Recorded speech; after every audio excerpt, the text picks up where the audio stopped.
Mycorrhizae are mutualistic fungal associations that form between the roots of most plants and specific fungi. These associations can be divided into two main types, ectomycorrhizae and endomycorrhizae. Ectomycorrhizae form a sheath around the root tip and are found in trees and shrubs.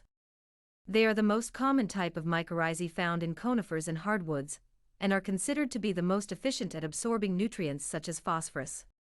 Endomycorrhizae penetrate the root cells and are found in most herbaceous plants.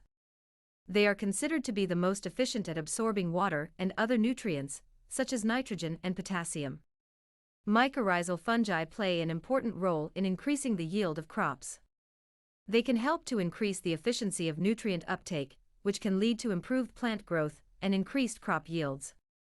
The fungi can also help to improve the soil structure, which can lead to better water retention and improved soil fertility. Mycorrhizal fungi also help to protect plants from pathogens and parasites by producing antibiotics and other secondary compounds that can inhibit the growth of harmful microorganisms. Additionally, mycorrhizal fungi can also help to reduce the need for chemical fertilizers and pesticides by providing plants with the nutrients they need to grow and thrive. It's important to note that, for mycorrhizae to form and function properly, it's necessary to have a diverse range of fungal species in the soil, and their presence is usually an indicator of a healthy ecosystem. Therefore, preserving biodiversity, protecting natural habitats, and promoting the use of agroforestry systems are all ways to support the growth and proliferation of mycorrhizal fungi and ultimately enhance crop yields.